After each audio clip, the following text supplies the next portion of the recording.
Bonjour à toutes et à tous. Je vous remercie de votre participation à ce deuxième webinaire, Méthane Action de 2024. Comme vous l'avez remarqué, vos micros et caméras sont coupés. Nous les réouvrirons lors de la séquence dédiée aux questions, à la suite des 4 interventions de nos experts du jour. Ce webinaire est enregistré et il sera disponible prochainement sur notre site internet et notre chaîne YouTube. Donc aujourd'hui, nous allons parler acceptabilité des projets, car malgré que la méthanisation offre des avantages considérables tels que la réduction des gaz à effet de serre, la valorisation des déchets organiques et la création d'emplois locaux, les projets sont exposés à diverses contestations.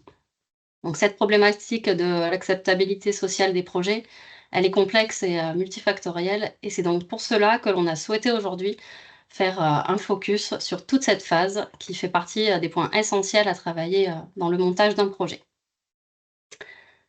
Donc on est parti pour 1h15 de présentation et d'échange avec, pour commencer, Antoine Bouzin, qui est doctorant en sociologie et sciences politiques.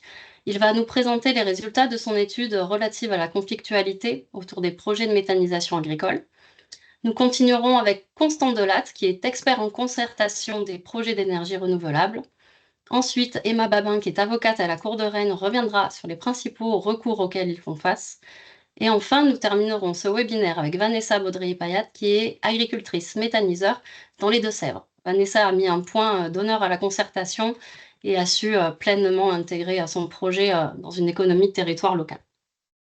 Donc, avant de laisser la parole à nos experts, je vais vous dire 2 mots sur le dispositif Méthane Action. Je suis Eva Ozeric, animatrice du dispositif à la Chambre d'agriculture Nouvelle-Aquitaine, et je co-anime ce dispositif avec la Fédération régionale des CUMA. Ce dispositif, il a été mis en place en 2017 à l'initiative de la région et de l'ADEME afin de développer et d'accompagner les projets de méthanisation en Nouvelle-Aquitaine. Ainsi, nous sommes présents aux côtés des porteurs de projets dès l'étude d'opportunité jusqu'à la mise en service de l'unité. Nous avons également le soutien des gaziers comme GRDF et GRT Gaz. Donc cet accompagnement ne pourrait se faire sur le terrain sans nos nombreux conseillers énergie des chambres d'agriculture et CUMA. Et c'est grâce à ce réseau départemental que l'on assure un accompagnement privilégié et adapté sur tout le territoire avec, depuis 2021, la désignation de 6 conseillers qui sont grisés ici sur la carte, qui sont eux en priorité sur l'accompagnement des projets en émergence. D'un point de vue général, plus général, le rôle de Méthane Action, c'est vraiment d'informer, de sensibiliser, de conseiller le monde agricole, mais aussi le grand public sur les enjeux de la méthanisation. Nous favorisons notamment, en collaboration avec l'association Valeurs Agriméta, la montée en compétences des porteurs de projets via diverses formations, comme par exemple la formation Maîtriser mon projet de méthanisation ou la formation biologie. Donc ce dispositif multi-acteurs, il nous permet de créer de belles synergies afin d'accompagner toujours au mieux des projets de méthanisation vertueux. Et je vais terminer avec un petit état des lieux de la méthanisation en Nouvelle-Aquitaine. Donc au 1er janvier, nous étions à 128 unités en fonctionnement, avec plus de 70% de méthanisation agricole. Et nous avons une répartition entre unités en injection et en cogénération qui est très équitable. Mais les projets actuels sont majoritairement en injection. En 2023, nous étions à moins de 6% de gaz vert injecté dans les réseaux. Pour rappel, l'objectif 2030 est de 30% de gaz vert. Et il ne faut pas oublier que cet objectif est atteignable seulement si on diminue nos consommations de gaz. Je vais donc laisser la parole à Antoine du Centre Émile Durkheim qui va nous présenter les résultats de son étude sociologique. C'est à toi, Antoine. Merci beaucoup, Eva. Hop, parfait. Donc bonjour à toutes et à tous, j'espère que vous m'entendez bien. Donc je vais vous présenter donc effectivement les résultats de cette étude. Donc pour commencer cette présentation qui va durer donc 15 minutes et je vais évidemment chronométrer pour éviter de vous monopoliser la parole pendant 1 heure.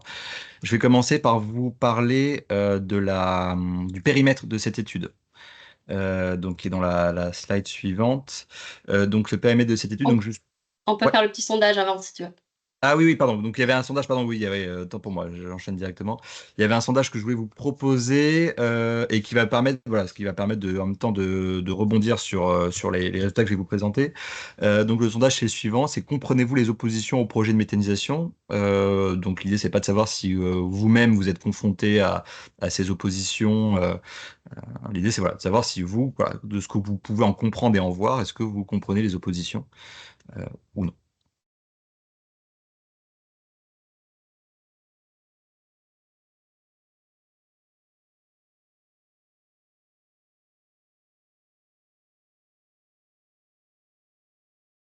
Alors, je vous C'est un laisse petit sondage quelques, rapide, hein.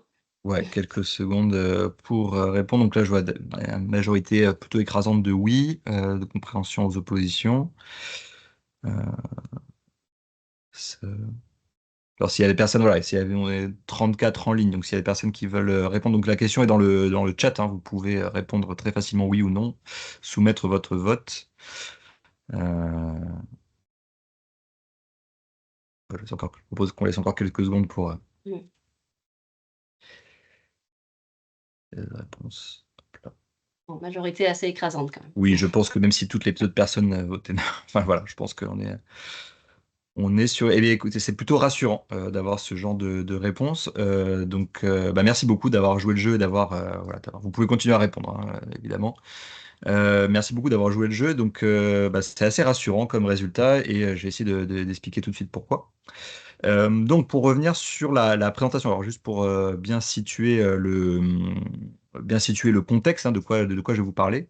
Donc, ça a été une étude qui a été menée toute l'année dernière, alors l'année scolaire, hein, donc de septembre à juillet, donc 2022-2023. Donc, l'objectif était de comprendre les oppositions au projet. Avec l'idée que ces oppositions, elles sont légitimes, hein. Donc l'idée, c'est pas du tout de chercher à les décrédibiliser, c'est vraiment de chercher à comprendre bah, quelles sont les motivations, quels sont les ressorts des contestations et qu'est-ce qu'on peut en comprendre si on monte un peu en généralité. Alors, le périmètre, c'est celui de la Nouvelle-Aquitaine. On a sélectionné 19 cas. On n'a pas pu nécessairement mener l'enquête sur ces 19 cas parce que bah, nous, on est dépendant des personnes que l'on rencontre. Ça qu'on prend contact avec des catégories d'acteurs. Donc, vous avez les catégories d'acteurs à l'écran. Donc, c'est des élus locaux, généralement des maires et des mairesses, des porteurs de projets, des collectifs d'opposition. Et on est évidemment dépendant de la bonne volonté de ces individus de nous répondre ou pas. Donc, sur ces 19 cas, on a pu vraiment en réaliser 15, hein, donc des gens qui ont accepté de nous recevoir. Quand je dis nous recevoir, c'est que nous, on se déplace, hein, et on va discuter pendant 1 heure, 2 heures, parfois 3 heures avec les personnes pour essayer de comprendre voilà, leur rapport à la méthanisation, au projet, leurs craintes, leurs arguments pour défendre le projet, etc. On a fait également une analyse de données quantitatives, c'est-à-dire qu'on a pris les données de l'INSEE, des données économiques, démographiques, environnementales et électorales, en essayant de voir s'il y avait un lien significatif entre les particularités de ces données et les lieux d'opposition. Bon, on n'a rien de trouvé de significatif, hein, donc je vous le dis tout de suite. Donc c'est pas ces données qui permettent d'expliquer le fait que bah, dans tel endroit, dans telle commune, ce projet suscite une opposition. On a essayé de faire varier la typologie des projets, notamment en termes de maturité. Donc, vous voyez à l'écran, hein, il y a des projets qui étaient en développement, en cours d'investissement, en cours de construction, en fonctionnement et un projet qui a été abandonné. On a également essayé de faire varier le type de projet en termes de valorisation de l'énergie, hein. On a une majorité de projets en injection, mais on a essayé de voir aussi s'il y avait des particularités liées au projet en cogénération. Donc, je pense que c'est un vocabulaire qui parle à tout le monde, mais juste au cas où, bah, cogénération, ça veut dire qu'on va fabriquer un combo, une combinaison d'électricité et de chaleur, et l'injection, c'est-à-dire qu'on va épurer le gaz pour en faire du biométhane, et ce biométhane, il peut être injecté dans les réseaux soit de distribution, donc de GRDF, soit de transport, donc de réseaux de GRT Gaz ou de Terega, selon où vous êtes en France. Voilà pour le périmètre de l'étude. Donc, je vais vous présenter trois catégories de résultats brièvement. La première catégorie de résultats, c'est les arguments et les justifications. Deuxième catégorie de résultats, ce sont les ressorts des contestations. Et la dernière catégorie de résultats, ça sera un peu la montée en généralité en termes d'action publique. Alors, sur la prochaine slide, vous allez voir donc les catégories d'argumentation des unités de méthanisation. Euh, ah, parfait, merci beaucoup. Donc, ce qui est intéressant, c'est que ces catégories de justification, elles sont vraiment en miroir. Alors, je ne vais pas les lire toutes parce que ça prendrait trop de temps et le temps est limité. Mais vous voyez vraiment que, en termes, quand on interroge les porteurs de projets et les élus favorables et les opposants et les élus défavorables, on retrouve vraiment les mêmes catégories d'arguments. Alors, ce qui est intéressant peut-être de proposer initialement, de commencer par dire, c'est que ces oppositions, elles se font au nom d'un principe supérieur commun. C'est-à-dire que qu'est-ce qui vient légitimer le fait qu'on soit pour ou contre la méthanisation? Bah, ça reste quand même le fait qu'il y a une urgence écologique et une transition à mettre en œuvre, hein. Alors, je préfère le dire tout de suite, on n'est pas tombé sur des personnes qui étaient climato-sceptiques et nous expliquaient que non, il n'y avait pas de problème écologique. C'est des personnes qui existent, hein, en France, hein, mais ce n'est pas du tout le profil de gens qu'on a rencontrés.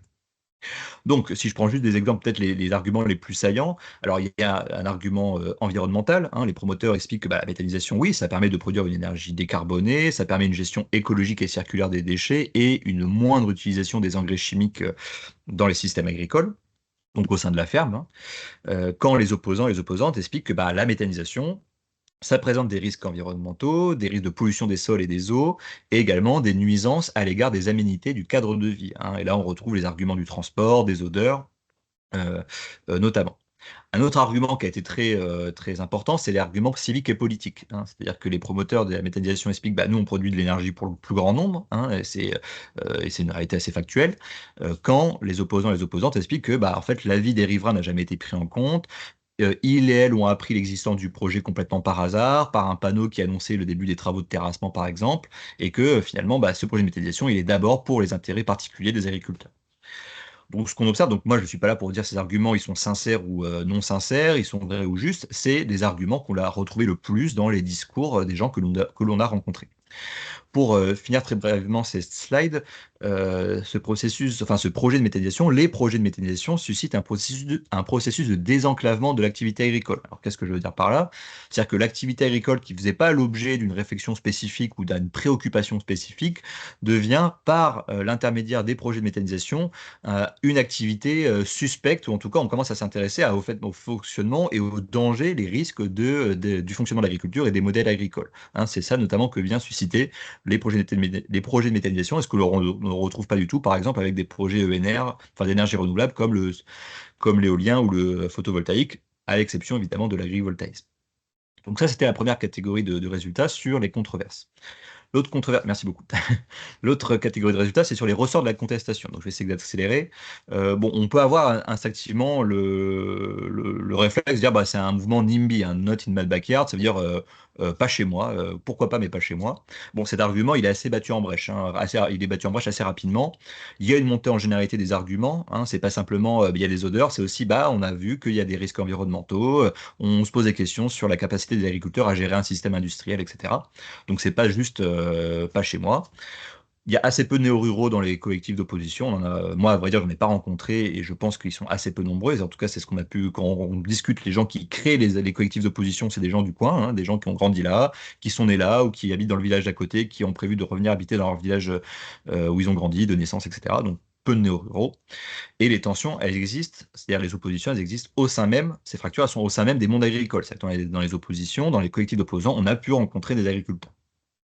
Alors, qu'est-ce qui fait que ces projets font l'objet de contestation? Alors, l'un des principaux facteurs, c'est le lieu d'implantation, hein, le fait que l'unité soit sur un lieu propre. Ce que j'entends par lieu propre, c'est en dehors de la ferme, autrement dit, à distance des bâtiments agricoles qui existent déjà. C'est ça qui fait généralement naître un sentiment d'injustice, et pourquoi devant chez moi et pourquoi pas chez vous?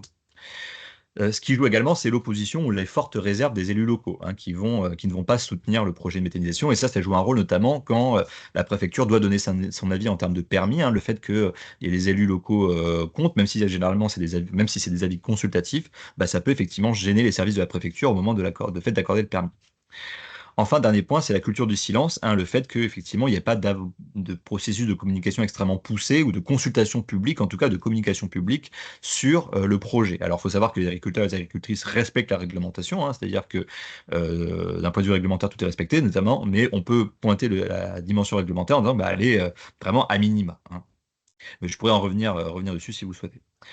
Enfin, des facteurs qui constituent des adjuvants au conflit, bah, c'est les facteurs humains, hein, le fait qu'il y ait des relations interpersonnelles compliquées sur le terrain. C'est le fait, nous on l'a vu, hein, des familles, de propriétaires terriens qui se détestent, hein, depuis des générations. Donc c'est des choses, ça peut sembler très caricatural, mais c'est des choses qui existent et qui peuvent venir effectivement empêcher un projet. Et enfin, les capacités d'action différenciées des opposants et des opposantes. Autrement dit, ce qui joue le plus, c'est le fait d'aller sur le terrain juridique et toutes les associations et tous les opposants n'ont pas ni les compétences ni les savoirs juridiques pour pouvoir justement entreprendre ce type d'action, hein. Donc des choses qui jouent dans les ressorts et la carrière de la contestation face au projet de méthanisation. Enfin, dernier point de résultat, je vais essayer d'être également très bref, c'est sur voilà, sur qu'est-ce qu'on peut en dire finalement de qu'est-ce qu'on apprend de ces contestations. Donc là, on est vraiment face à des contestations d'une filière qui est en cours de structuration, hein, qui est beaucoup plus récente en France que des filières comme le photovoltaïque, l'éolien, l'hydraulique, etc. Donc je vais être très bref, mais on voit que la méthanisation s'est présentée comme une solution à des problèmes très différents, hein. C'est-à-dire qu'il y a des acteurs qui disent bah, la méthanisation, c'est une réponse à des problèmes économiques agricoles, c'est une réponse à des problèmes énergie-climat, c'est une réponse à des problèmes de gestion des déchets, etc. Donc ça facilite pas non plus la fabrication d'interprétations communes et de définitions communes sur ce que c'est que la méthanisation. Deuxième point, c'est que les porteurs de projets, c'est un terme qui est très répandu. Tout le monde parle de porteurs de projets dans la filière, mais c'est un concept qu'on peut interroger, hein, dans la mesure où les porteurs de projets, c'est généralement des agriculteurs et des agricultrices, bon, qui sont associés en collectif, qui sont très largement dépendants d'autres acteurs, hein, de l'expertise notamment des acteurs de l'énergie pour le raccordement, des bureaux d'études pour toutes les ce qui est études de faisabilité, rédaction des dossiers ICPE, donc installation classée pour la protection de l'environnement. Ces porteurs de projets sont dépendants des financements publics et privés, des autorisations administratives comme permis de construire. Et ces agriculteurs méthaniseurs, bah, ils nous ont souvent fait part de leur solitude, hein. Ils ou elles n'ont pas connaissance ou n'ont pas le temps de contacter les organisations professionnelles et les groupes d'intérêt spécifiques du secteur. Je pense notamment à l'Association des agriculteurs méthaniseurs de France ou en Nouvelle-Aquitaine, Valeur Agri-Méta. Et c'est des agriculteurs qui sentent que leur intérêt, enfin, en tant qu'agriculteurs méthaniseurs, n'est pas pris en compte dans les négociations et les décisions de politique publique nationale, hein. Notamment, on m'a plusieurs fois dit, voilà, on n'est pas représenté à l'Assemblée nationale, au Sénat, et voilà, donc nous, les problèmes qu'on peut avoir sur le terrain ne sont pas représentés. Donc il y a aussi ça qui est spécifique et qui joue, hein, dans le ressort des contestations. Je propose de m'arrêter là, je pense avoir été, voilà, j'espère que je suis arrivé au bout de mon temps, donc je vous remercie beaucoup, j'espère avoir été suffisamment clair, et je suis évidemment disponible pour répondre à toutes vos questions, et juste le temps que vous formuliez des questions, je peux revenir sur juste quelques points, sur ce que nous, voilà, on a fait proposer comme recommandation. Bah, c'est la nécessité de planifier, hein, pour éviter justement ce qui est, comme dire, une forme en tout cas de maîtrise publique du développement de la méthanisation, pour éviter un phénomène ou en tout cas un ressentiment de saturation, de sursollicitation des territoires pour ce qui est de la méthanisation. On a proposé également davantage de concertation de la part des pouvoirs publics, de concertation vis-à-vis voilà, de créer des scènes de débat pour réfléchir sur comment on met en œuvre cette transition énergétique et à quoi peuvent servir les unités de méthanisation sur le territoire. Et enfin, proposer des réflexions sur les mécanismes d'intéressement social et financier pour pouvoir susciter, ou en tout cas faciliter l'appropriation sociale des unités de méthanisation, que ce soit pas juste perçu comme quelque chose d'extérieur au territoire qui s'implante, mais des choses qui puissent servir concrètement dans le quotidien des individus. Voilà. Merci beaucoup, Antoine. Tu es dans les temps, tu avais même encore 2 minutes. C'est vrai? Ah bon, d'accord, bon. Ouais, c'était très bien. Merci beaucoup pour ce petit résumé, du coup, quand même bref et mais intense de l'étude. Nous avons mis le lien de l'étude complète dans l'espace de discussion. Il y a à peu près 60 pages, donc parfait pour une lecture pendant vos vacances d'été. Et donc s'il y a un mot à retenir, je pense que c'est le mot concertation, et cela tombe bien parce que Constant de la société Kelia en est un expert. Je te laisse la Oui, parole. bonjour à toutes, bonjour à tous. Merci pour cette excellente transition, effectivement. Et je suis Constant Delade de Kelia, agence de concertation qui est dédiée à la transition écologique et notamment donc accompagne les projets de méthanisation un peu partout en France dans les dispositifs de concertation. Alors, je vais du coup évoquer particulièrement la question aujourd'hui des élus locaux dans la concertation sur la diapo suivante. Donc, en fait, comme l'a expliqué Antoine tout à l'heure, ah oui, pardon, J'ai oublié le petit le sondage aussi. sondage, le sondage. Décidément, vous voulez pas. Ouais, il faut mettre la Pas de diapo d'entrée de jeu, comme ça on n'oublie pas. Alors, le sondage, que pensez-vous de l'accord du maire de la commune d'accueil pour développer un méthaniseur? Est-ce que cet accord vous paraît indispensable avant toute démarche? Cet accord est utile mais pas suffisant? Ou est-ce que cet accord n'est pas exigé réglementairement, donc pas indispensable? Alors, vous pouvez voter dans la conversation de la réunion.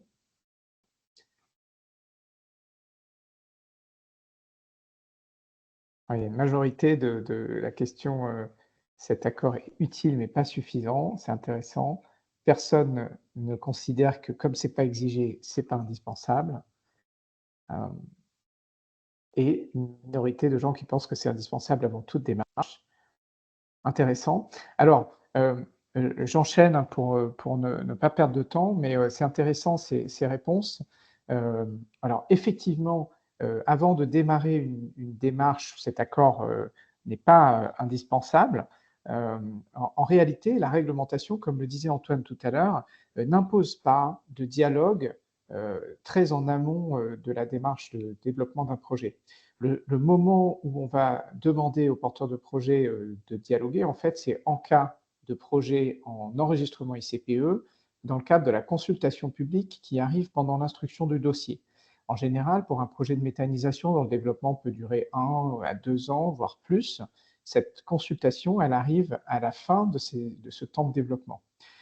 Si on veut dialoguer, du coup, il s'agit de le faire de manière volontaire, en amont. Il n'y a rien qui l'impose, c'est une volonté. Souvent, le rôle des élus est important parce qu'on va solliciter, souvent le maire de la commune pour lui dire qu'on a un projet sur le territoire de la commune, et si on commence à parler dialogue, il peut y avoir un réflexe qui est de dire, «On va organiser une réunion publique». C'est assez courant. Néanmoins, c'est pas forcément le meilleur outil.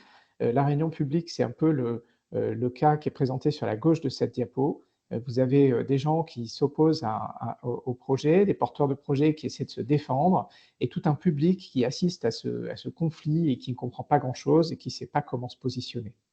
L'idée qu'on a avec la concertation, c'est que le porteur de projet prenne les choses en main et organise un dialogue, structuré avec des acteurs du territoire qu'il va mettre autour d'une table, y compris éventuellement des gens qui ne sont pas d'accord avec le projet, mais en ayant pris soin d'aller chercher l'ensemble des acteurs du territoire pour construire une discussion, un dialogue.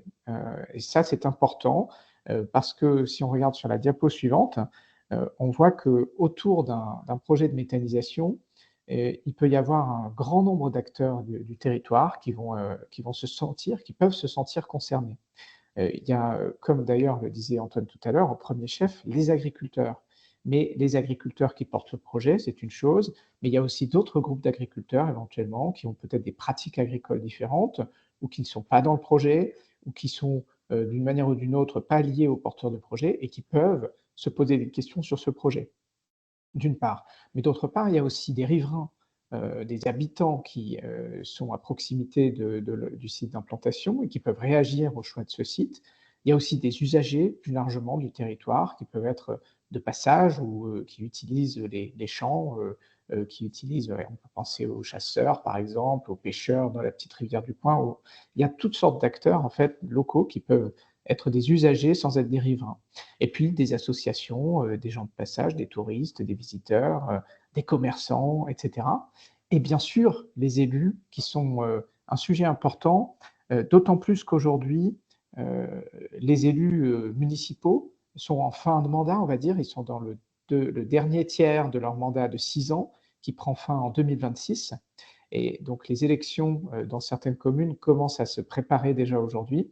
Il y a des gens qui se positionnent et elles vont, dans les mois qui viennent et jusqu'en 2026, au printemps, de plus en plus s'approcher et donc du coup jouer un rôle de plus en plus important dans la vie communale, dans la vie locale et également vis-à-vis des projets de méthanisation. Donc sur la diapo d'après, on va voir que, on a, toutes sortes d'outils d'information, de dialogue qu'on peut utiliser pour la concertation. Il y a des outils, donc au milieu, des outils d'information pure, site internet, des publications, des relations médias et puis autour, des outils de dialogue, que sont, des réunions de dialogue, par exemple, comme j'évoquais tout à l'heure, ou des permanences, d'information, des visites de sites existants pour montrer ce que c'est, on peut aussi organiser de la consultation des habitants. Voilà, on a toute une série d'outils qui sont à notre disposition et qui peuvent être mis en œuvre pour éviter de tomber dans le piège de la réunion publique, qui est une fausse promesse de résolution d'une question complexe en 2 heures, un soir, à un public non averti. La réunion publique ne permet pas de poser et de résoudre clairement les questions qui peuvent arriver avec un projet de méthaniseur et donc il faut s'appuyer sur d'autres outils pour y arriver. Si on continue donc sur la diapo suivante, on va voir effectivement pourquoi. C'est qu'en fait, vous avez sur la gauche les différents niveaux de dialogue, en fait, hein, de l'information tout en haut à de plus en plus de consultation, concertation, négociation. Et sur la droite, vous avez les différents types de publics. Grand public, public plus intéressé, public concerné, voire public impacté. Et en fait, la réunion publique, elle fait la promesse en fait de négocier avec le grand public, ce qui est totalement impossible. Et donc, il faut trouver le bon moyen de concertation à mettre en face du bon outil. Alors, dans ce contexte-là, le rôle des élus est très important et j'ai souhaité faire un focus là-dessus du fait du contexte d'élection municipale, comme je l'évoquais. Euh, Qu'est-ce qui se passe en fait vis-à-vis des élections? Vous avez systématiquement dans les communes de taille un peu plus importante que les petits villages, toujours une opposition municipale ou des gens qui veulent prendre la mairie aux prochaines élections. Un projet de méthanisation qui arrive et qui peut susciter de la polémique sur le territoire est une aubaine pour pour une opposition municipale qui voudrait s'en servir pour déstabiliser l'équipe en place et prendre la mairie. On l'a déjà vu en 2014, en 2020 et bien avant sur d'autres types de projets. Des mairies ont été gagnées sur la simple opposition à un projet d'aménagement du territoire qui était porté par la municipalité en place. C'est assez facile, quelque part, entre guillemets, de gagner une élection comme ça, et donc il y a des gens qui vont s'en saisir. L'idée est donc d'être très vigilant sur ce point dans les mois et dans les années qui viennent jusqu'à 2026, mais ça reste vrai après, mais c'est très vrai actuellement, c'est d'éviter de demander aux élus de s'engager publiquement à soutenir un projet, entre guillemets, à faire un chèque en blanc aux porteurs de projets pour développer leur projet, mais plutôt d'inciter les élus à accueillir le dialogue sur leur territoire, accueillir le dialogue, faciliter le dialogue, mettre à disposition des salles, s'assurer que les invitations, la diffusion d'informations est fluide, que les gens sont informés qu'il y a du dialogue qui se met en place et permettre aux gens de participer, aux élus notamment. C'est important aussi pour les porteurs de projets de s'assurer de bien aller chercher tous les élus, pas que le maire, mais également les conseillers municipaux, qu'ils soient de la majorité ou de la minorité municipale, et également éventuellement des gens dont on sait qu'ils ont des velléités municipales plus tard. On peut aussi aller chercher les élus des communes voisines, limitrophes, souvent qui se sont aussi concernés que la commune d'accueil, parfois plus encore parce que le bourg est plus près finalement du site d'implantation, etc. Donc c'est important de prendre en compte le contexte des publics qu'on a autour de nous et notamment des publics élus, mais sans oublier les autres bien sûr, dans le dispositif de concertation dans son ensemble. Euh, Sachant que, in fine, c'est au moment de la consultation publique, qui arrivera donc pendant l'instruction du dossier, que l'avis des communes sera officiellement demandé par le biais de la préfecture, hein, qui va solliciter les communes d'implantation, mais aussi toutes les communes du plan d'épandage s'il y en a un.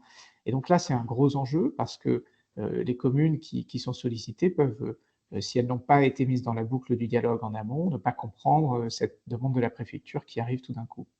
Donc il y a un enjeu à préparer en fait cette intervention des élus qui arrivera plus tard. C'est à ce moment-là seulement qu'on leur demandera de se positionner.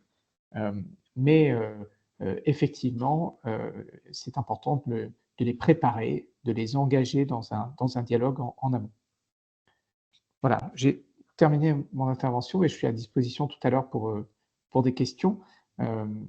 Simplement, pour revenir sur le petit sondage qu'on faisait au départ, hein, effectivement, l'accord du maire n'est pas exigé, mais il est important d'engager le maire dans le dialogue plutôt que de se contenter de l'informer, de lui demander de soutenir le projet mordicus, comme on le voit parfois, et ce qui peut le mettre dans des positions délicates, et finalement l'engager à retourner sa veste parfois plus tard en voyant la réaction de la population.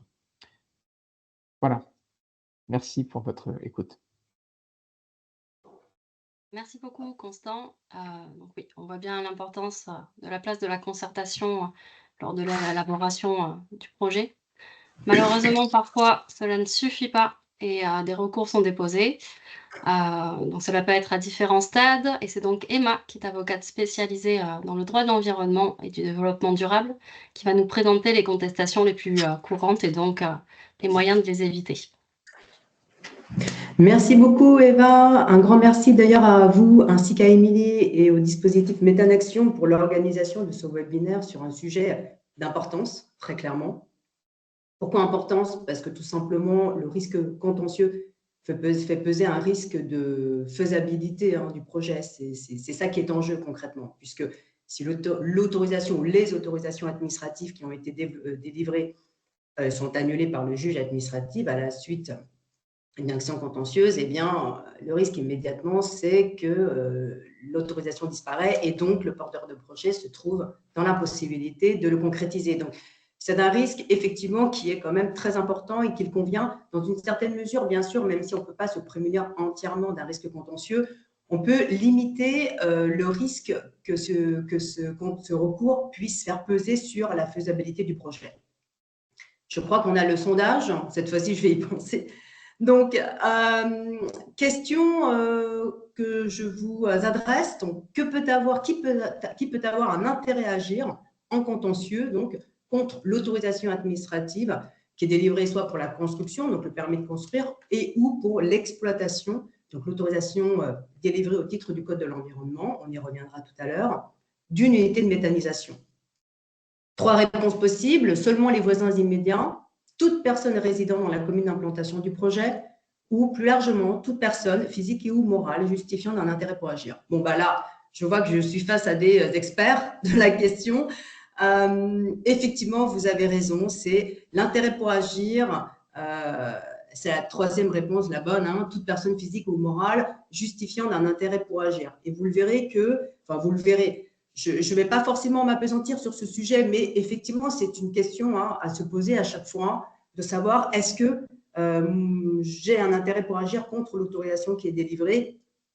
Si on examine la jurisprudence, la plupart du temps, on voit que l'opposition s'organise de manière à mettre dans la boucle d'un recours, à mettre en jeu plusieurs requérants et des catégories de requérants différents, à savoir des associations d'un côté, dont l'intérêt pour agir va être généralement un peu plus largement admis par le juge administratif, ainsi que des requérants personnes physiques.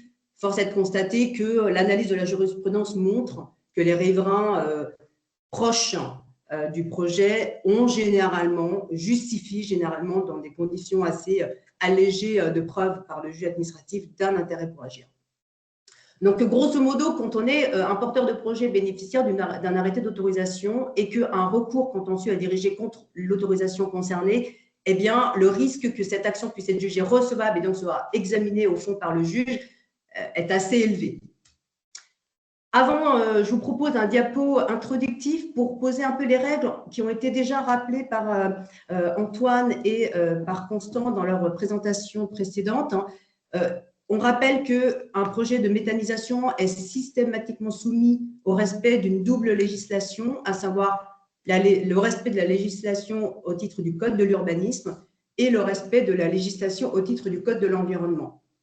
Au titre du Code de l'urbanisme, c'est un permis de construire qui devra être sollicité et obtenu, qui permet donc la construction de l'unité de méthanisation, mais il faudra également, pour exploiter cette unité de méthanisation, bénéficier d'une autorisation délivrée au titre du Code de l'environnement. Ça relève de ce qu'on appelle la législation des installations classées pour la protection de l'environnement, puisqu'une unité de méthanisation est une ICPE. Et en tant que ICPE, vous avez 3 niveaux de réglementation, du moins contraignant au plus contraignant. Le régime de la déclaration ICPE, le régime de l'enregistrement et le régime de l'autorisation désormais environnementale. Pourquoi c'est important de vous présenter cela? Tout simplement parce que quand on est une unité de méthanisation, souvent on parle des unités de méthanisation dans cette hypothèse-là à la ferme, on est rarement soumis à un arrêté d'enregistrement ou d'autorisation environnementale. La plupart du temps, on est bénéficiaire de ce qu'on appelle une déclaration, un récépissé de déclaration ICPE. Dans cette hypothèse-là, l'autorisation d'exploiter, cette déclaration ICPE, ne fait l'objet d'aucun affichage. Grosso modo, l'opposition éventuelle à ce projet ne va pas être informée de la délivrance d'une telle autorisation. Et donc, le contentieux, dans cette hypothèse-là, compte vis-à-vis de ce projet de méthanisation en particulier va se cristalliser sur le permis de construire. Et très régulièrement, on le voit en contentieux, on a des requérants qui, à l'occasion d'un recours dirigé contre le permis de construire, vont vouloir en réalité opposer des arguments qui relèvent davantage d'un examen de la légalité du projet par rapport au code de l'environnement. Je pense notamment à toutes les nuisances autour les nuisances olfactives, les risques de pollution, on peut éventuellement l'examiner sous l'angle du code de l'urbanisme. Mais typiquement, l'un des enjeux qui va être le risque de nuisance olfactive, par exemple, eh bien ça, c'est un impact du projet, mais qui est lié non pas à la construction de l'unité de méthanisation, mais à son exploitation. Et on voit bien qu'on a souvent dans les écritures des requérants, dans cette hypothèse-là, un mélange où on voit bien qu'en réalité, cette opposition est un peu frustrée. Et à la décharge des opposants, effectivement, il est exact qu'il n'y a pas d'information. Il y a une publication au recueil des actes administratifs, mais honnêtement, personne ne consulte au quotidien le recueil des actes administratifs publiés par les préfectures. Et donc, personne n'est informé de la délivrance à cet exploitant en question d'une autorisation environnementale. Donc, le fait d'avoir à bénéficier de cette double autorisation impose aux porteurs de projet le réflexe, premier réflexe, c'est bien évidemment de s'assurer du respect de l'ensemble de la réglementation qui s'applique. Je vous dis ça, c'est du vécu. Encore récemment, on a eu une décision du juge administratif pour un projet de méthanisation à la ferme, une obligation de régulariser le permis de construire qui méconnaissait un certain nombre de dispositions des plans locaux d'urbanisme. Donc, il faut quand même veiller, même si on n'est pas évidemment pas un expert du montage de projet et que, comme le disait très justement Antoine, on est tributaire la plupart du temps quand on est un agriculteur de l'expertise du bureau d'études, il faut malgré tout s'assurer auprès de ce bureau d'études, est-ce que vous avez bien évalué, analysé les dispositions du PLU qui s'appliquent à mon projet de manière à éviter, en cas de contentieux, eh bien, de perdre encore du temps par des phases de régularisation devant le juge administratif. Je vais passer assez rapidement parce que je vois que le temps file. Moi-même, j'ai tendance à être un peu trop bavarde. Diapo suivante, s'il vous plaît. On est bien, Eva, alors, en même temps. On est bien. Alors, merci Eva. On a beaucoup parlé tout à l'heure de la concertation préalable. Effectivement, Constant vous a, de manière assez complète, présenté les différents enjeux autour de cette concertation. Et c'est vrai qu'une remarque est très juste, c'est que la plupart des projets de méthanisation les projets de méthanisation ne sont pas soumis systématiquement à l'organisation d'une phase qu'on appelle l'enquête publique pour l'instruction, dans le cadre de l'instruction de la demande d'autorisation. Dans un premier temps, déjà, pour les unités de méthanisation, j'entends, il ne s'agit pas de faire un tour de la réglementation complète sur la concertation autour des projets, mais pour nous concentrer sur les projets de méthanisation, cette enquête publique, elle ne sera organisée que pour les projets qui vont être soumis principalement au régime de l'autorisation environnementale. Donc, on parle des projets les plus dimensionnés, ceux qui sont susceptibles d'avoir une incidence sur l'environnement qui est sans doute la plus importante. Parfois, pour des projets aussi qui vont être soumis au régime de l'enregistrement, où là, on va associer en fait à l'obligation de procéder à une évaluation environnementale, ce qu'on appelle l'étude d'impact environnemental.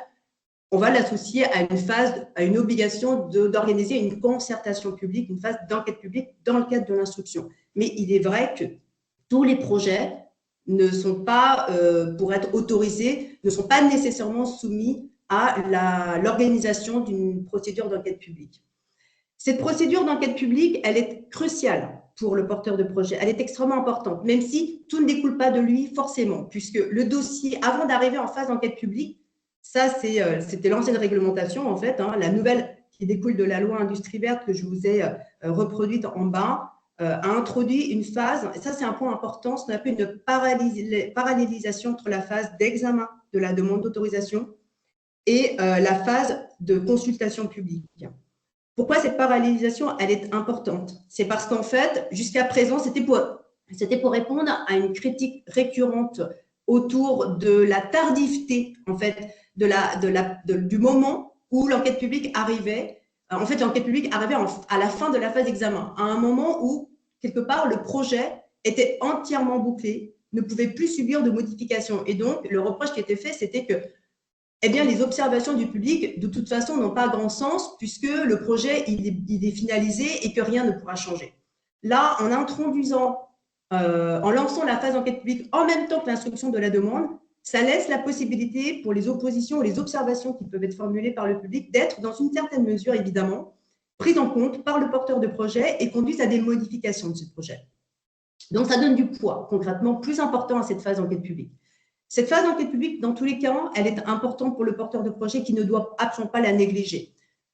D'abord, il faut évidemment veiller, ça c'est le rôle du commissaire enquêteur, veiller à ce que le dossier d'enquête publique, c'est-à-dire l'entièreté du dossier d'autorisation, soit bien complet et soit bien soumis, selon les procédures fixées par la réglementation, soit soumis à l'information du public. Ça, c'est un premier point. Donc, s'assurer de la complétude de ce dossier. Ensuite, le commissaire enquêteur va résumer à la fin de l'enquête publique les principales observations qui ont été formulées et va les soumettre au porteur de projet de manière à susciter une réponse de sa part. Ce point est extrêmement important puisque c'est à partir de ce moment-là que ce sont des données qui vont être prises en compte en toute hypothèse en cas de risque contentieux par le juge administratif.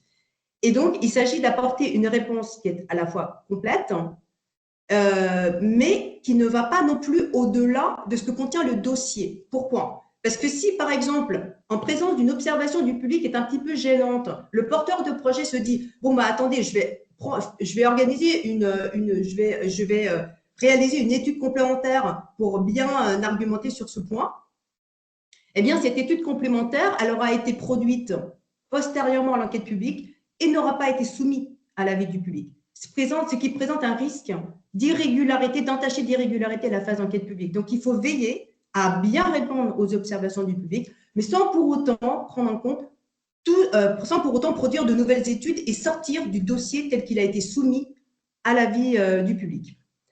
Ça, c'est vraiment un point important. Dans les deux diapositives suivantes, la première, si on peut passer, voilà, merci. Je vais résumer les principaux arguments qui sont soulevés de manière assez systématique dans le cas de recours contre les permis de construire. Ça, ce sont des points de vigilance pour le porteur de projet, informé qu'il existe un risque que ces moyens puissent être soulevés contre son arrêté d'autorisation, eh bien, de les intégrer, de les prendre en compte dès la phase de construction de préparation de son dossier. Donc, on a évidemment le moyen assez classique que le dossier est incomplet. Donc là, effectivement, il faut s'en assurer. L'idéal, c'est quand même si vous êtes en présence d'un risque contentieux assez fort, nous, on a des porteurs de projet qui jouent la sécurité et qui consultent des avocats ou des juristes spécialisés en amont, de manière à s'assurer à chaque fois de la complétude ou de la conformité à la réglementation de leur dossier. Ça, c'est évidemment la meilleure démarche. Elle n'est pas obligatoire, mais c'est vrai qu'elle peut être envisagée si vous sentez que vous êtes en présence d'une opposition, que malheureusement, les concertations préalables n'ont pas fonctionné et que vous sentez que là, vous allez vous acheminer vers un risque contentieux. Donc, voici les principaux arguments. La méconnaissance, évidemment, des dispositions des plans locaux d'urbanisme. J'insiste vraiment sur ce point. Ça va jusqu'à des détails, la hauteur des clôtures, la distance par rapport aux limites séparatives, etc. Ce sont des données qui vont être évidemment examinées avec beaucoup d'attention par le juge administratif. Les risques de pollution de l'air, de l'eau, qui touchent à la fois le projet lui-même, mais par rapport à la phase d'épandage du digestat, ça, on n'a pas le temps d'en parler, mais effectivement, la spécificité de la méthanisation, c'est qu'on peut avoir une opposition autour du projet, je dirais, de l'acte de production de ce biogaz au niveau de l'unité de méthanisation, mais on aura également d'autres contentieux ou d'autres enjeux avec les ouvrages de stockage du digestat et l'épandage ensuite de ce digestat. Et on a aussi des risques qui sont soulevés en termes de sécurité par rapport au caractère très accidentogène, soi-disant, c'est un argument assez récurrent qu'on voit dans les écritures soulevées par les opposants à ces projets. Et la dernière diapositive sur laquelle je vais passer vraiment en 1 minute parce que je vois que mon temps est déjà expiré très rapidement. Contre les autorisations environnementales, donc là, c'est l'autorisation délivrée au titre du Code de l'environnement, où là, en fait, on va avoir ces principaux moyens qui vont être soulevés, et notamment, peut-être, en plus des moyens qui ont été soulevés contre le permis de construire, qui vont la plupart du temps être également soulevés contre l'autorisation environnementale, on va avoir évidemment le moyen tiré de l'insuffisance de l'étude d'impact. Ça, c'est un très grand classique. Le souci de perte de surface agricole, dédié aux cultures alimentaires, la provenance des intrants, le dimensionnement insuffisant du plan d'épandage, et la question de la capacité financière de l'exploitant. Ça, c'est un point, c'est pareil, j'insiste. Il faut détailler les capacités financières de manière relativement exhaustive quand même dès le dossier de demande d'autorisation pour éviter, encore une fois, que ça puisse venir compliquer les contentieux en aval. Et j'en ai terminé sur le fil, je crois. J'ai peut-être un petit peu dépassé, pardon. Non, on est toujours bien. C'est parfait, merci beaucoup Emma. Oui, donc les recours peuvent allonger considérablement le temps de projet. Mais il faut savoir que depuis juin 2023, un des décrets visant à encourager la production de biométhane et l'allongement sans limitation de durée de délai de mise en service en cas de recours. Donc, c'est un point quand même essentiel lorsqu'on est en projet et qu'on est en recours. Exactement, Mm. tout à fait. Et il y Oui, a il fallait également un terminer. décret de procédure un peu spécifique qui concerne les projets de méthanisation, à la fois le permis de construire et l'autorisation au titre du Code de l'environnement, qui sont soumis à un délai d'instruction, décision comprise de 10 mois, ce qui est extrêmement rapide. Donc, le contentieux dirigé contre les autorisations unités de méthanisation deviennent des contentieux prioritaires pour le juge administratif. Très bien. Donc Vanessa, je sais que ces 3 interventions, elles te font sens, car la concertation a été un des piliers dans ton projet et a permis de solides fondations pour l'implantation de Déméter au sein de votre territoire. Donc je te laisse la parole pour nous raconter ton expérience réussie. Tout à fait, merci. Bonjour à tous. C'est vrai que d'entendre ces explications me ramène quelques années en arrière. Et quoique, en fait, aujourd'hui, je pense que le dialogue est toujours actif sur notre territoire. On y est sensible parce que la vie de l'unité de méthanisation évolue aussi et on n'est pas à l'abri un jour de dysfonctionnement, d'être responsable d'une nuisance auprès des riverains. Donc, c'est pour ça qu'on essaye aussi de toujours maintenir cette communication depuis maintenant 5 ans. Donc, Vanessa Baudrier-Paya, SAS Déméter Énergie, agricultrice méthaniseur dans les Deux-Sèvres, entre Niort et La Rochelle. Depuis maintenant 5 ans, nous sommes dans notre 6e année d'exploitation. Ah oui, petit sondage quand même. Donc, une question très, très simple, en fait. Avez-vous déjà visité une unité de méthanisation agricole? Cette question, elle a pour but de « Ah, pas mal !» Donc, on est face vraiment à un public averti. Mais en fait, cette question, elle n'est pas anodine. C'est qu'aujourd'hui, nous sommes confrontés à des personnes qui ont des avis sans forcément connaître. Alors, la méthanisation n'est pas le seul sujet qui peut avoir ce type de ressenti, mais globalement, on a aujourd'hui des réactions très épidermiques ou rapides sur des sujets qui ne sont malheureusement pas bien connus, qui sont vraiment très méconnus. Donc, cette question, elle avait pour objectif d'interpeller sur le fait que, et c'est ce que je dis souvent à l'issue de mes visites de site, c'est que aujourd'hui, vous avez visité une unité de méthanisation, donc vous êtes en capacité d'avoir effectivement un jugement de valeur ou du moins de débattre face à des personnes qui vont annoncer des choses sans en avoir vu de leurs propres yeux. Donc voilà. Donc ravi que le public ici présent ait déjà visité majoritairement une unité de méthanisation. C'est très intéressant.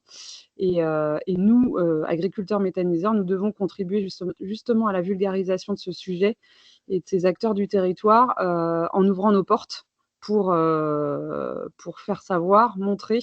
On sait que les agriculteurs ne sont pas forcément les meilleurs communicants au sujet de leur métier, et c'est bien dommage.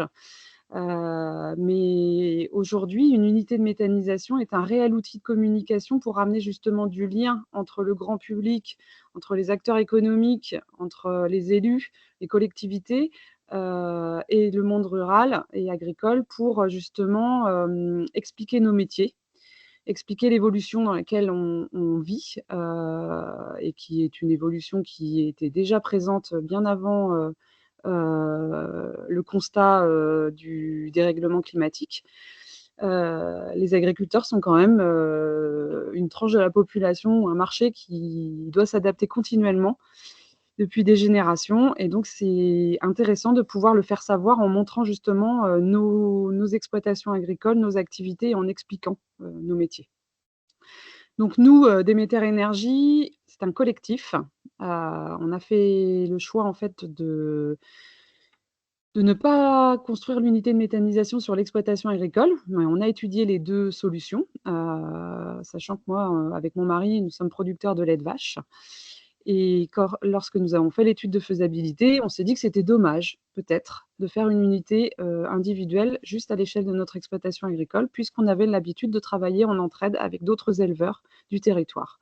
Donc on a partagé notre projet avec d'autres éleveurs avec qui on avait l'habitude de travailler et on a fait le choix de monter plutôt un projet collectif pour que tout le monde puisse, s'associer à ce projet, et participer justement quelque part à un projet à intérêt collectif via, la transition énergétique et de récupérer, les fruits, de ce projet de territoire, avec notamment, la production d'engrais naturels.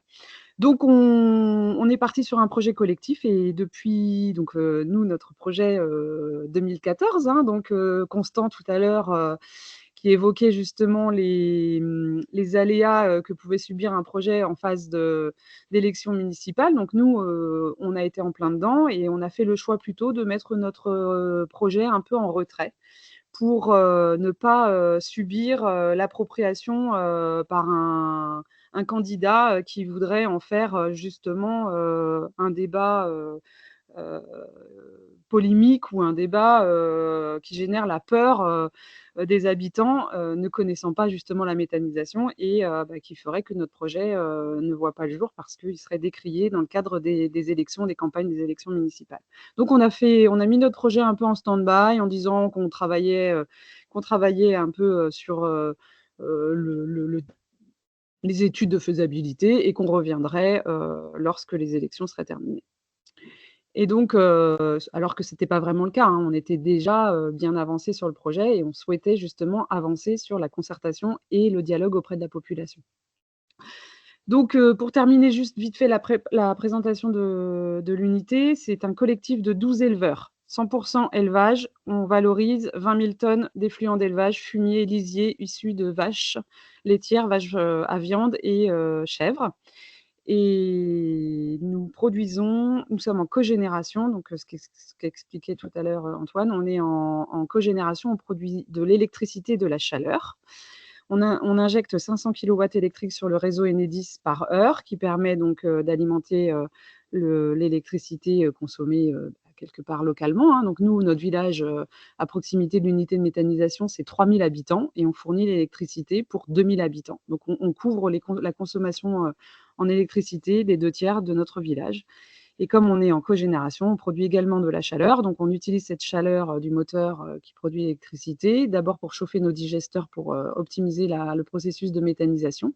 Et ensuite, comme il nous restait de la chaleur, on sèche notre foin de luzerne pour nos animaux, du collectif. On sèche nos céréales à l'automne pour éviter de les faire sécher dans les gros séchoirs des coopératives, avec du fioul ou du gaz et comme il nous restait de la chaleur, on a, développé un projet de réseau chaleur vers le village et on chauffe, les écoles maternelles élémentaires, le centre socio-culturel, la mairie, le collège et la piscine, qui appartient à l'agglo du Niortais pour la piscine. Donc voilà et ainsi on valorise 100 de la chaleur produite, par l'unité de méthanisation puisque la piscine est un fort consommateur quand même d'énergie et notamment l'été, puisqu'on se substitue uniquement aux besoins énergétiques de l'été. L'hiver, elle est chauffée par une chaufferie biomasse bois et ainsi, on a permis à la piscine de ne pas être fermée lorsqu'il y a eu la flambée énergétique puisque notre vente de chaleur n'était pas du tout soumis au coût de l'énergie, que l'on a pu rencontrer ces derniers mois, ces dernières années. Donc tout ça pour dire que ces éléments-là ont aussi contribué dans le cadre de la démarche de concertation de dialogue auprès de la population, pour, mettre en avant des éléments concrets, par rapport à l'étude qui a été présentée tout à l'heure et sur lesquelles on a pu aussi argumenter justement pour démontrer qu'on voulait faire un projet de territoire. Donc au départ, on n'était pas parti, pour faire de la concertation.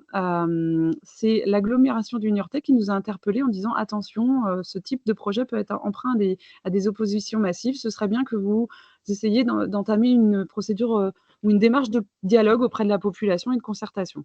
Au départ, on trouvait ça un petit peu bizarre. Moi, j'étais pas forcément hyper favorable d'étaler un projet personnel, même si c'était un projet professionnel, il restait privé. J'étais pas forcément fan de déballer tout ça sur la place publique. Mon mari, lui, voulait mettre toutes les chances de réussite, pour que ce projet voie le jour. Il est originaire du village sur lequel on s'est implanté et donc il voulait, montrer, la sincérité dans laquelle il mettait, tout son cœur, dans ce projet et donc s'il fallait faire du dialogue et de la concertation, on allait en faire. Donc moi, je trouvais ça un peu plus intrusif. J'avais la sensation qu'on donnait l'opportunité aux gens de nous dire de pas le faire et je trouvais ça dommage alors qu'on s'inscrivait dans une démarche plutôt positive dans ce projet. Et finalement, aujourd'hui, il est indéniable, d'associer dans ce type de projet, la population locale, les acteurs économiques présents, les collectivités, les élus. C'est vrai qu'on a tendance à penser que si, le maire est favorable au projet, c'est bon, on a obtenu, la validation de la population. Or, c'est loin d'être la vérité. Ce n'est pas parce qu'un maire est favorable ou un député ou même un préfet, il y a aussi toute, cette vie, sociale, quotidienne qui a son avis à donner puisque c'est elle qui va vivre, au rythme, du fonctionnement de l'unité de méthanisation quand elle habite notamment à proximité.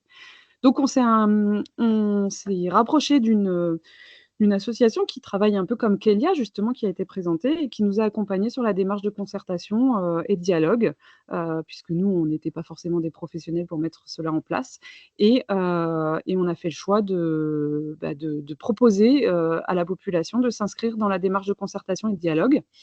On a fait une première réunion d'information publique, donc comme disait Constant tout à l'heure, c'est pas évident en fait, de se dire: «Est-ce qu'on se met en avant et on va se prendre peut-être, une opposition massive dès le départ, et vivre, avec difficulté, la présentation, de cette réunion?» Nous, on a fait ce choix-là, parce qu'on a voulu dès le départ, dès les premiers résultats de l'étude de faisabilité, communiquer auprès de la population pour, dire ce qu'on allait faire et rassurer la population sur les doutes et les craintes, qui étaient tout à fait légitimes, qu'ils pouvaient exprimer. Et donc cette réunion d'information, donc nous, projet, étude de faisabilité 2014-2015, réunion d'information janvier 2016, 300 personnes donc sur 3000 habitants qui se sont déplacés avec, quelques opposants assez virulents, notamment des conseillers municipaux qui n'étaient pas favorables, parce qu'ils avaient, des craintes sur la pollution, les nuisances olfactives, la dépréciation immobilière, le trafic, important de camions ou de tracteurs. Et le fait aussi qu'on n'était pas 100 agriculteurs éleveurs bio, dans notre projet et que, ils nous sollicitaient pour en profiter à entamer une conversion 100 bio, dans nos exploitations.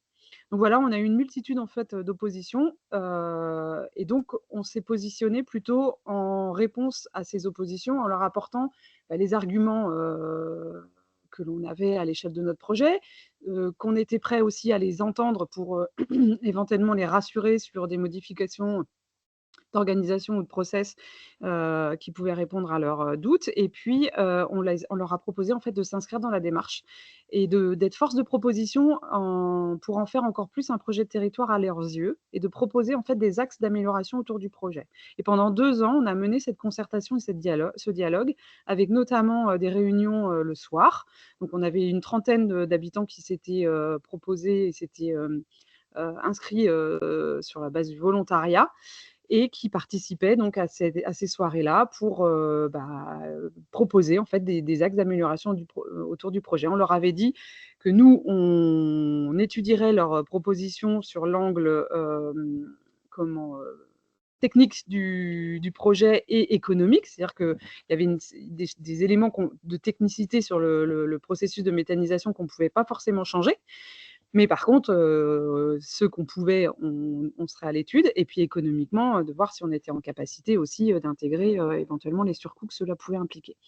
Et donc ces 2 années, à l'issue de ces 2 années, 7 axes d'amélioration ont été, produits et ça a permis justement d'intégrer la population dans le projet et notamment dans ces 7 axes, il y avait, le fait d'ouvrir le site, aux scolaires, locaux, d'ouvrir le site aux associations, de faire des portes ouvertes, de réfléchir à la possibilité de prendre, de valoriser les déchets, des habitants, les déchets organiques de restes de poubelles, tontes de pelouse, au sein de l'unité de méthanisation et également de mettre en place un observatoire des odeurs, avant même la construction du site pour identifier les odeurs déjà existantes sur dans l'environnement et puis donc un observatoire des odeurs les premières années d'exploitation pour, vraiment, bah, suivre les éventuelles, nuisances que l'unité pouvait créer.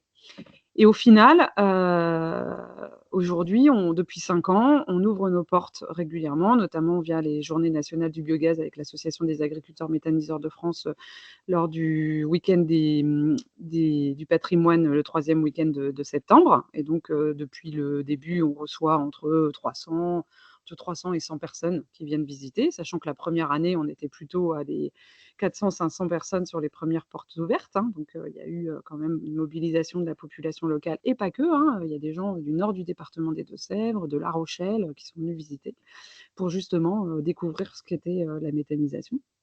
Et puis, je reçois également tous les ans les collégiens de Mauzé-sur-le-Mignon et les CM2 de l'école élémentaire, qui ont aujourd'hui dans leur programme une partie, tournée, économie circulaire, recyclage des déchets, transition énergétique, énergie fossile, énergie renouvelable, les métiers de demain en lien avec le développement durable et donc on travaille avec les profs de, physique chimie, SVT, techno, sur ces volets-là. Ils viennent avec leurs élèves, ils font un travail en classe en amont et puis ensuite, lors de la visite, on essaye de mettre du lien justement entre la théorie et la visite et avec derrière à l'issue un quiz pour voir ce qu'ils ont pu intégrer, vraiment, au sein de suite à la visite sur le site. En plus, ils peuvent venir à pied, donc ça c'est encore, aussi un plus, pour les collégiens et pour les CM2 dans le sens où les bus, c'est aujourd'hui des budgets assez conséquents. Donc voilà et aujourd'hui, nous sommes dans notre 6e année, d'exploitation. L'observatoire des odeurs, existe toujours plus ou moins en veille pour justement, s'assurer, des odeurs existantes, sur dans l'environnement et s'assurer que ça ne vient pas de chez nous ou que si ça venait de chez nous, de mettre en place le plan d'action, correctif ou au moins une communication aussi, pour rassurer la population, sur, une maintenance ou un dégazage, lié à un problème, technique sur site ou tout simplement une maintenance, réalisée, à une étape précise. Également, lorsque nous faisons des ensilages, de cultures intermédiaires, parce que donc, on traite 20 000 tonnes d'effluents d'élevage, 1 000 tonnes de cultures intermédiaires et 1 000 tonnes d'issues de céréales contractualisées avec les coopératives. Donc également, quand on fait des ensilages de maïs, des ensilages de cultures intermédiaires ou des épandages de digestats liquides et solides, on communique auprès de l'observatoire des odeurs pour voir s'il y a une incidence auprès des riverains. Là, pareil, l'observatoire des odeurs, donc à l'initiative des riverains, on a proposé en fait à la population de devenir nez, hein, au sein du panel du jury de nez, sur la base du volontariat. Et donc on a 26 nez qui se sont proposés. Donc 23 nez qui réalisaient des olfactions de chez eux, matin et soir, 1 semaine par mois, pendant 3 ans. Et puis 3 nez mobiles, un gendarme, une instite et une commerçante, qui, eux, à travers leurs activités quotidiennes, faisaient des relevés, olfactifs, la même semaine que ceux qui faisaient les relevés de chez eux. Donc 1 semaine par mois, tous les mois, pendant 3 ans. Voilà. Et aujourd'hui, cet observatoire des odeurs, il est en veille, mais il est toujours actif en cas d'odeur, mais il a été animé par l'ATMO Nouvelle-Aquitaine, hein, qui est donc l'organisme qui s'occupe de tout ce qui est qualité de l'air au niveau de la Nouvelle-Aquitaine. Donc, ce qu'ils ont apprécié, l'ATMO, c'est qu'ils ont eu l'occasion, en fait, l'opportunité via cet observatoire des odeurs, de mettre en un état initial, de ne pas intervenir, parce qu'aujourd'hui, ils sont principalement sollicités quand il y a déjà une problématique d'odeur. Là, on les a sollicités en amont pour expliquer à la population donc, ce qu'était un observatoire des odeurs, les former. Ils les ont formés avec des fioles dans la salle de réunion de l'unité de méthanisation, avec des fioles, avec des matières organiques en dégradation pour identifier ce qu'était un fumier en dégradation ou un fumier transporté, ce qu'était de l'ensilage qui était en phase de dégradation, ce qu'était du lisier, enfin, toutes ces odeurs potentiellement identifiables dans une unité de méthanisation. Le gaz aussi, on a réussi à faire sentir du biogaz pour identifier éventuellement des fuites. Et donc, ils ont travaillé une première année pendant la phase construction du site où il n'y avait pas d'exploitation encore en place pour justement identifier les odeurs déjà existantes sur le site, pour ne pas travailler uniquement en exploitation et identifier des odeurs qui étaient déjà potentiellement présentes avant même l'exploitation de l'unité de méthanisation. Et en fait, au bout de ces 3 ans, le bilan a mis en avant que non seulement l'unité de méthanisation, sur ses 2 premières années d'exploitation, n'était pas responsable de nuisances olfactives auprès des riverains, mais en plus avait plutôt amélioré les conditions via les épandages de digestat liquide et solide qui étaient quasiment inodores suite au processus de méthanisation qui absorbait une partie des molécules odorantes et qui faisait que ces matières fertilisantes et amendantes épandues sur les champs pour faire pousser les cultures étaient quasiment inodores. Donc, c'est un réel plus qui a été identifié tout de suite par les habitants, puisque nous sommes dans une commune très rurale, hein, 3000 habitants, avec pas mal de champs exploités tout autour. Donc ça a été plutôt positif. Et Vanessa, derrière, oui. si tu veux, ça serait quoi ta petite conclusion? Après, il va falloir qu'on passe à la séquence de questions.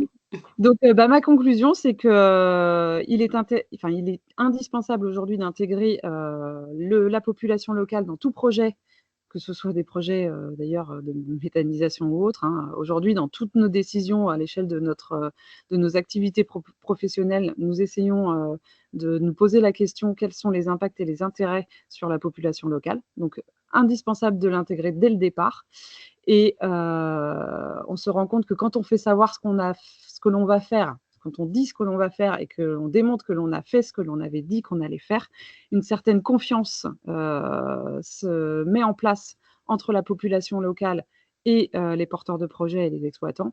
Et en fait, on se rend compte que derrière, on a des ambassadeurs qui naturellement communiquent positivement pour nous. Et ça, c'est un réel plus. Donc, il ne faut pas avoir peur, en fait, de parler de nos projets, même si forcément, il y aura toujours des opposants, il y aura toujours des personnes qu'on n'arrivera pas à convaincre. Mais c'est une minorité qui s'exprime beaucoup et à nous de faire parler la majorité favorable à ce type de projet et favoriser justement la communication via ces personnes. Donc voilà, donc concertation, dialogue, c'est indispensable, le plus tôt possible, si possible, même si ce n'est pas toujours évident. Et voilà, c'est que du positif en général aujourd'hui, en tous les cas pour nous.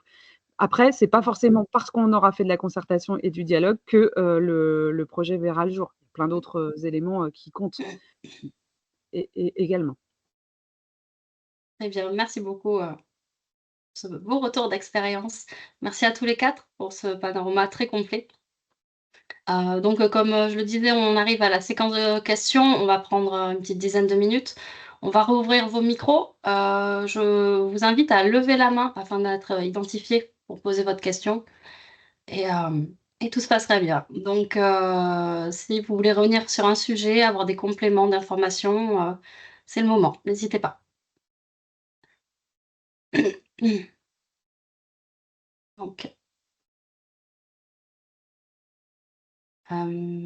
hop. Logiquement, les micros sont ouverts.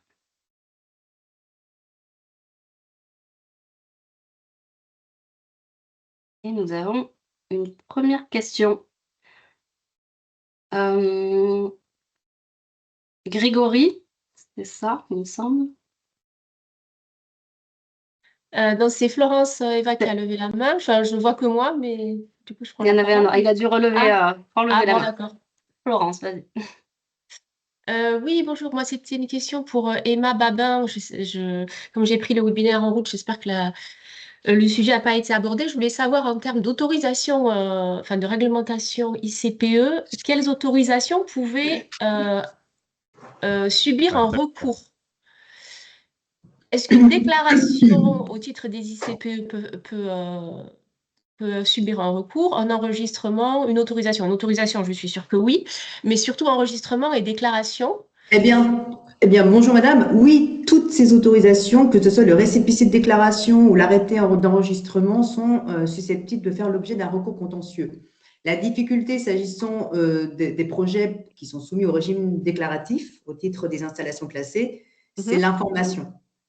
Dès l'instant où on n'est pas informé de la délivrance d'une telle autorisation, parce que c'est une autorisation délivrée au titre du Code de l'environnement, une autorisation classée pour la protection de l'environnement, vous avez un délai de recours qui est un délai de recours classique de 2 mois à compter de la publication de l'arrêté d'autorisation pour former un recours contentieux ou gracieux. Désormais, il vaut mieux privilégier directement le recours contentieux en raison du fameux décret toboggan dont j'ai parlé tout à l'heure.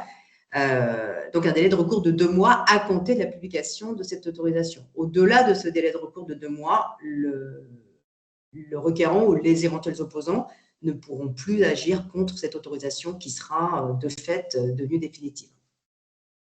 D'accord, très bien. Ben oui, d'accord, je n'avais pas. Et du coup, donc la déclaration où il n'y a pas de communication, d'affichage, l'enregistrement, c'est pareil? Et En fait, l'autorisation? la difficulté, si vous voulez, même pour l'enregistrement, tout dépend. Si vous avez un projet qui va être soumis à une évaluation environnementale et donc à l'organisation, le cas échéant, dans le cadre de l'instruction de la demande d'autorisation d'une enquête publique, là, l'avis du public, l'information du public par rapport à ce projet, il est assez évident. Mais toute la difficulté, en fait, c'est l'accès à l'information. Pour la partie, vraiment, j'entends permis autorisation au titre du Code de l'environnement. Le permis de construire, il n'y a pas de difficulté puisque vous avez une obligation d'affichage, y compris sur le terrain. Donc, l'information et les délais de recours ne courent qu'à compter de la réalisation de la dernière formalité d'information sur le permis de construire. Donc, il n'y a pas tellement d'enjeu autour de la connaissance de la délivrance d'une telle autorisation s'agissant du permis de construire. S'agissant d'une autorisation au titre du Code de l'environnement, la clé, c'est vraiment l'information de la délivrance ou non de cette autorisation. Pour les projets, comme vous l'avez dit très justement, soumis au régime de l'autorisation environnementale, l'immense majorité de ces projets sont évidemment soumis à l'organisation d'une enquête publique. Donc, l'information est assurée.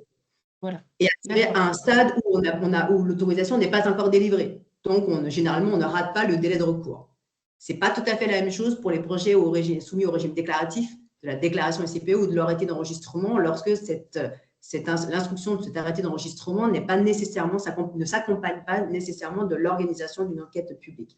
Ça rejoint la remarque de Constant tout à l'heure qui nous disait que, je crois que c'était vous, Constant, qui en parliez, du caractère lacunaire, parfois même de la réglementation, sur l'information du public autour de ces projets. Peut-être qu'on gagnerait effectivement,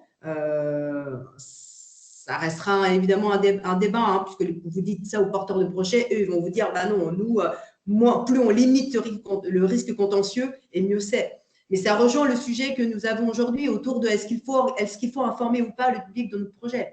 Là, ce que vient de vous dire Vanessa plaide plutôt pour une information. Et donc, est-ce que ça ne serait pas forcément, au final, un gain de temps que d'informer le public sur toutes les autorisations susceptibles d'être délivrées pour un projet de méthanisation? Oui, je peux intervenir rapidement là-dessus. Effectivement, Emma, la question de l'information amont, elle est très importante. Toutefois, si elle devient réglementaire, elle ouvre risque contentieux. Et donc, on n'a aucun intérêt à ce qu'en amont, avant que le projet soit déposé, il y ait déjà des risques contentieux sur la manière de faire l'information. C'est important qu'elle reste volontaire. Et c'est important que les porteurs de projets se saisissent de cette possibilité qu'ils ont d'informer à la manière qu'ils souhaitent. Il n'y a pas de cadre.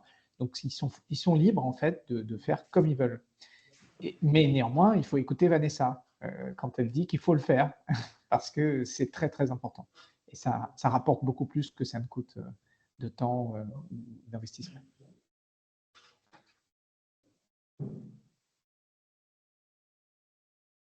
Une question de David dans la conversation. Quel coût du jury donné sur toute la durée de la mise en place du projet? Vanessa. Alors l'Atmo, on a travaillé avec l'Atmo, c'était de mémoire 3 500 € sur les 2 premières années.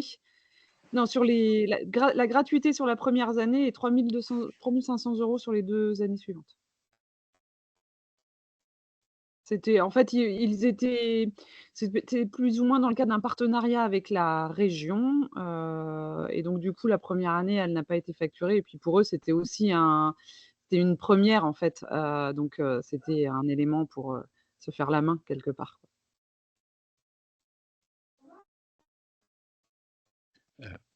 Petite question à Monsieur Bouzin, par rapport à ce qu'a dit Madame Paya, justement sur les odeurs où en fait c'était dans les oppositions et suite à une expérimentation sur 3 ans, on a vu que ça avait même tendance à améliorer les odeurs.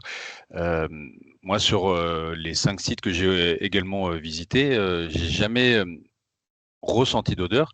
Et à chaque fois, c'est un argument. Donc, au bout d'un moment, est-ce qu'on peut pas le faire taire, cet argument, ou est-ce qu'il a vraiment une légitimité au bout d'un moment? Merci beaucoup pour votre question. Bon, moi j'ai également visité des unités, mais je n'habite pas à côté d'une unité. Donc à un instant T, moi je peux vous dire effectivement, les unités que j'ai visitées, il y avait très peu d'odeur. Moi, de ce que je comprends des personnes, parce que comme je vous le disais, enfin, les entretiens ils peuvent durer 2 heures, 3 heures, donc on a quand même le temps de se dire des choses, c'est ça qui est important. Et j'ai l'impression que souvent ça vient plutôt d'un problème qui peut être temporaire, hein, de stockage des intrants. Moi, j'ai l'impression que c'est plutôt là où il y a des risques, effectivement, les odeurs interviennent. Alors ça va être un peu un problème où, par exemple, la mise en charge, comment dire, la mise en œuvre, la mise en fonctionnement, par exemple, de l'unité, où là, j'ai eu des cas où voilà, il y avait eu des intrants qui avaient été apportés quelques jours avant le lancement de l'unité, et là, oui, il y avait eu des fortes odeurs. Donc voilà, donc moi j'ai l'impression, enfin le digesta que j'ai pu sentir, bon, il sentait rien, hein, très honnêtement. Donc voilà, moi je pense que ça vient de là, qu'il puisse après avoir de temps en temps des petits couacs comme dans toute installation, comme dans toute activité, et donc des fuites d'odeur entre guillemets. Je pense que c'est le cas, et moi j'ai des membres de la filière qui me le disent. Donc je peux pas, enfin moi en tout cas je me sens absolument pas capable de juger de l'insincérité de ces arguments d'odeur.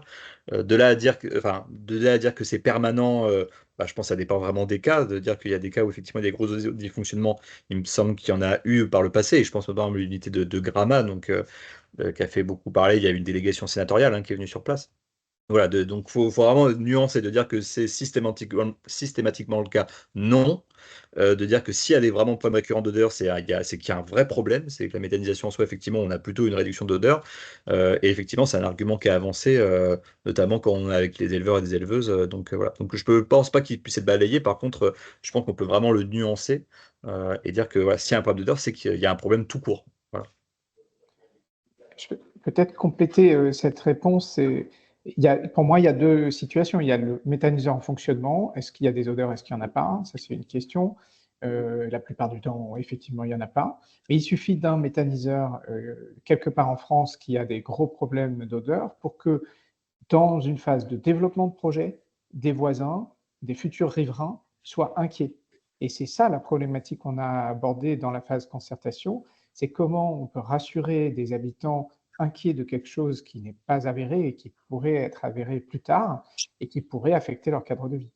D'où l'importance de dialoguer, de créer de la confiance sur ce sujet. Tout à fait. Pour rebondir par rapport à ce que vous disiez à l'instant, Antoine, sur l'unité de méthanisation de Gramma au cabinet, nous on connaît très très bien, le porteur de projet a pu mettre en place un cahier de doléances, a mis en place dès la phase de lancement du projet, un cahier de doléances avec la possibilité pour toute personne, impactée ou non directement par l'unité de méthanisation, de pouvoir faire remonter des problèmes, et notamment le problème de nuisance olfactive, si jamais un tel problème devait se présenter. Ça, généralement, c'est une mesure qui est assez efficace, qui ne représente pas un coût démesuré pour l'exploitant et qui est vraiment très efficace, et ça permet vraiment une prise en compte immédiate. L'inspecteur de la DREAL sera également dûment informé de toute doléance, de toute plainte qui peuvent être formulées par les riverains. Et il ne faut pas oublier que dans la vie d'une ICPE, eh bien, à tout moment, l'autorité administrative, via la police de l'environnement, la police des ICPE, peut fixer des prescriptions complémentaires vis-à-vis d'une unité de méthanisation aussi, de manière à pallier à toute difficulté rencontrée. Donc ça, il faut aussi faire de la pédagogie pour expliquer qu'une unité de méthanisation a une vie et que cette vie, elle peut évoluer, que des problèmes peuvent apparaître, mais qui peuvent évidemment être solutionnés en principe sans problème. On n'est pas sur une autorisation qui va être figée et qui ne pourra plus jamais évoluer par la suite.